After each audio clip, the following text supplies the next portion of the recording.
तो चलिए आज के इस एक्सप्लेनर में हम सीधे गोता लगाते हैं और उस उलझे हुए इकोनॉमिक मैट्रिक्स को पूरी तरह से डिकोड करते हैं जो हमारी और आपकी रोजमर्रा की जिंदगी को कंट्रोल करता है। देखिए, ये कोई बोरिंग थियरी नहीं है, बल्कि एक ऐसा अदृश्य जाल है जिससे हम सभी, चाहे या अनचाहे, पूरी तरह से जुड़े हुए। आज की हमारी इस जर्नी में हम 5 अहम पड़ावों से गुजरेंगे। पहला, स्कैर्सिटी की सच्चाई। दूसरा, मार्केट, पैसा और बैंक। तीसरा, इकोनॉमी को कैसे नापते हैं। चौथा, ग्लोबल ट्रेड और लेबर।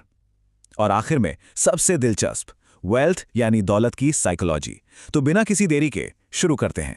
भाग 1, स्कार्सिटी की सच्चाई, जहां से हमारी चॉइसेस शुरू होती हैं। सबसे पहले हमें इस यूनिवर्स के एक बहुत ही बेसिक ग्लिच को समझना होगा। इंसानों की ख्वाहिशें बिल्कुल अनलिमिटेड होती हैं, है ना? हर किसी को एक प्रीमियम घर चाहिए, सबसे लेटेस्ट फोन चाहिए। लेकिन प्रॉब्लम यह है कि इस दुनिया में रिसोर्सेज बहुत लिमिटेड हैं। बस यही स्कार्सिटी यानी संसाधनों की कमी वो असली वजह है कि सबके पास अनलिमिटेड टाइम या पैसा क्यों नहीं हो सकता।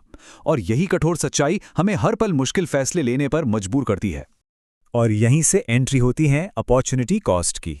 सच कहूं तो हमारी किसी भी चॉइस की असली कीमत पैसों में नहीं होती, बल्कि वो चीज होती है जिसे हमने उसे पाने के लिए छोड़ दिया। जरा सोचिए, रवि नाम का एक 22 साल का स्टूडेंट है।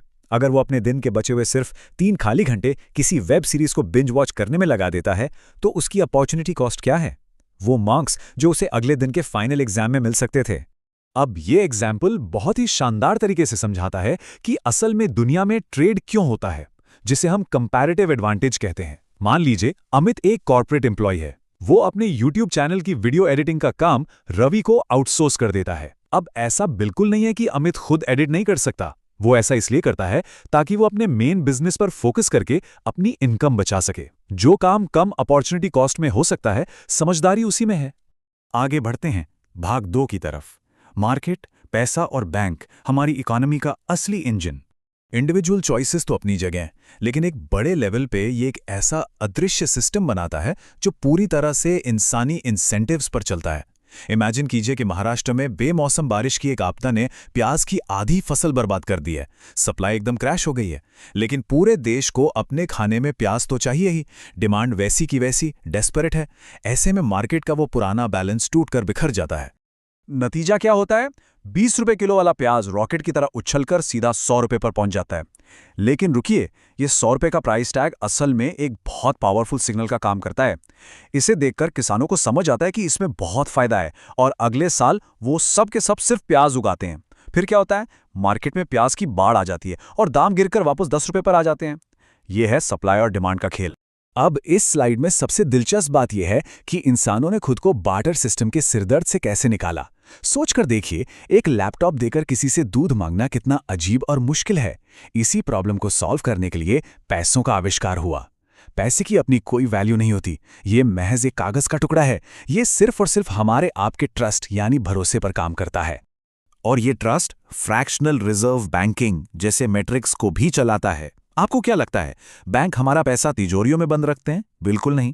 जब बैंक किसी को लोन देते हैं तो वो बस कीबोर्ड पर कुछ बटन दबाते हैं और हवा में से नया पैसा क्रिएट कर देते हैं। ये मैजिक ट्रिक तब तक एकदम परफेक्ट चलती है जब तक कि अचानक सारे लोग पैनिक में आकर एक साथ अपना पैसा वापस ना मांगने आ जाएं, जिससे हम इकोनॉमी में बैंक रन कहते हैं। अब आते हैं भाग 3 पर, इकोनॉमी को नापना, हमारा नेशनल स्कोरबोर्ड। सवाल यह है कि इस पूरे पैसे और प्रोडक्शन का हिसाब कैसे रखा जाए। खैर, इसके लिए हम जीडीपी का इस्तेमाल करते हैं। लेकिन अर्थशास्त्री कौशिक बसु ने इस जीडीपी स्कोरबोर्ड की एक बहुत बड़ी खामी की तरफ इशारा किया है। यह सिस्टम अमित के अस्वस्थ जंक फूड पर खर्च किए गए 500 रुपए को इकोनॉमी की ग्रोथ मानता है। और तो और, नदी में जहर घोलने वाली फैक्ट्री का काम भी जीडीपी बढ़ाता है। लेकिन जरा मीना के बारे में सोचिए, एक 39 साल की होममेकर जो दिन में 17 घंटे शेफ और नर्स का काम करती हैं। उसके इस भारी योगदान की जीडीपी में वैल्यू एकदम जीरो है, कोई हिसाब ही नहीं। इसके साथ ही इकोनॉमी में एक खामोश चोर भी घूम रहा है, जिसे हम इन्फ्लेशन यानी महंगाई कहते हैं। रघुराम राजन के मशहूर डोसा इकोनॉमिक्स से इसे बड़ी आसानी से समझा जा सकता है। अगर आपको बैंक में रखे 100 रुपए पर 10% का अच्छा रिटर्न मिलता है, सुनकर अच्छा लगता है ना?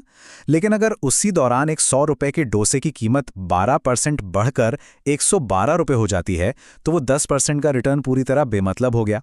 आप असल में पहले से ज्यादा गरीब हो गए हैं। इस पूरे सिस्टम को चलाने के लिए सरकारें हमसे टैक्स लेती हैं। अब डायरेक्ट टैक्स तो मुश्किल से 2-3% लोग ही भरते हैं, लेकिन जो इनडायरेक्ट टैक्स है जैसे कि जीएसटी, वो थोड़ा भेदभावपूर्ण हो सकता है। मतलब एक 50 रुपए के स्नैक पर एक दिहाड़ी मजदूर भी उतना ही टैक्स भरता है जितना कि मुकेश अंबानी जैसा कोई अरबपति। इसका सीधा मतलब है कि गरीब पर टैक्स का बोझ कहीं ज्यादा है, और जब सरकारें जरूरत से ज्यादा खर्च करती हैं तो वो उधार लेती हैं, जिससे फिस्कल डेफिसिट पैदा होता है। चलिए नजरिया थोड़ा और बड़ा करते हैं। भाग 4, ग्लोबल ट्रेड और लेबर, जहां इंसानी समय की कीमत तय होती है। देखिए, दुनिया का कोई भी देश अकेले तो सब कुछ बना नहीं सकता। यहीं से ग्लोबल ट्रेड का जाल बुनना शुरू होता है। और लेबर मार्केट के बारे में एक कड़वा सच जान लीजिए, आपकी सैलरी आपकी कड़ी मेहनत से तय नहीं होती, ये इस बात से तय होती है कि आपको रिप्लेस करना कितना आसान है। यही वजह है कि एक बड़ी कंपनी का ग्लोबल सीईओ, जिसकी मार्केट में भारी डिमांड और सप्लाई कम है, वो अमित जैसे एक डेडिकेटेड डेटा एंट्री कर्मचारी से 300 गुना ज्यादा पैसा कमा लेता है। और ये लेबर मार्केट सीधा जुड़ता है ग्लोबल ट्रेड से। फॉरेक्स मार्केट में जब करेंसी की चाल बदलती है, जैसे रुपया डॉलर के मुकाबले 90 से खिसककर 95 पर आ जाए, तो एक सी-सॉ जैसा असर होता है। आईटी सेक्टर और एक्सपोर्टर्स की तो पार्टी हो जाती है, क्योंकि उन्हें ज्यादा रुपए मिलते हैं। लेकिन वहीं दूसरी तरफ बाहर से आने वाला कच्चा तेल और हमारा रोज का पेट्रोल बहुत महंगा हो जाता है। अब जिनके पास थोड़ा एक्स्ट्रा पैसा बच जाता है, फाइनेंशियल मार्केट उन्हें महंगाई को बीट करने के कई ऑप्शन देता है। इसमें सुरक्षित माने जाने वाले बॉन्ड्स हैं, स्टॉक्स हैं जहां वॉरेन बफे जैसे लोग छुपे हुए खजाने ढूंढते हैं, और रिस्की डेरिवेटिव्स या वोलेटाइल क्रिप्टो भी हैं। लेकिन इन सब में एक ही रूल बॉस है, जितना बड़ा रिटर्न आप सोच रहे हैं, रिस्क भी उतना ही बड़ा लेना पड़ेगा। और अब हम इस एक्सप्लेनर के सबसे गहरे और आखिरी हिस्से पर पहुंच गए हैं, वेल्थ की साइकोलॉजी, सिस्टम्स और हमारा माइंडसेट। ये सवाल अक्सर उठता है कि फ्री मार्केट्स के होते हुए भी कुछ लोग हमेशा गरीबी के भंवर में क्यों फंसे रह जाते हैं। नोबेल विनर्स अभिजीत बनर्जी और एस्थर डुफ्लो ने पुअर इकोनॉमिक्स में इसका बड़ा ही मार्मिक जवाब दिया है। गरीबी सिर्फ पैसों की कमी नहीं है, ये एक ऐसा भयंकर बायोलॉजिकल स्ट्रेस है जो इंसान से उम्मीदें ही छीन लेता है। इसी स्ट्रेस की वजह से एक गरीब इंसान जब 500 रुपए पाता है तो वो उसे लंबे समय के लिए इन्वेस्ट करने के बजाय तुरंत कुछ अच्छा खाने या टीवी खरीदने में खर्च कर देता है। उसके दिमाग को बस वो इंस्टेंट रिलीफ चाहिए, और यही चीज उसे पॉवर्टी ट्रैप में फंसाए रखती है। ये सारी साइकोलॉजिकल सच्चाइयां उन 3 बड़े इकोनॉमिक मॉडल्स के बीच काम करती हैं जिन पर हमेशा बहस होती है। कैपिटलिज्म यानी पूंजीवाद, जो गजब का इनोवेशन तो लाता है पर अमीरी गरीबी की खाई भी बहुत गहरी कर देता है। सोशलिज्म, जो समानता तो चाहता है पर उसमें खुद के लिए कुछ करने का मोटिवेशन ही खत्म हो जाता है, जैसा हमने यूएसएसआर के फेलियर में देखा। और फिर है हमारी मिक्स्ड इकोनॉमी, जहां टाटा, रिलायंस जैसी बड़ी कंपनियां भी हैं और एम्स जैसे सरकारी सपोर्ट सिस्टम भी। कोई भी मॉडल एकदम परफेक्ट नहीं है, सबके अपने अपने तगड़े ट्रेड ऑफ्स हैं। तो अब तक हम ये अच्छे से समझ चुके हैं कि इकोनॉमिक्स सिर्फ बोरिंग नंबर्स या मैथ्स नहीं है, ये इंसानी साइकोलॉजी और इंसेंटिव्स का एक पूरा मैट्रिक्स है। और यह हमें एक बहुत ही गहरे सवाल के साथ छोड़ जाता है, क्या स्कार्सिटी, इंसेंटिव्स और साइकोलॉजी के इस छिपे हुए जाल को समझना ही इस अंधीन चक्र से बाहर निकलने का पहला और सबसे जरूरी कदम है? जरा इसके बारे में सोचिएगा। इस एक्सप्लेनर में हमारे साथ जुड़ने के लिए बहुत बहुत शुक्रिया।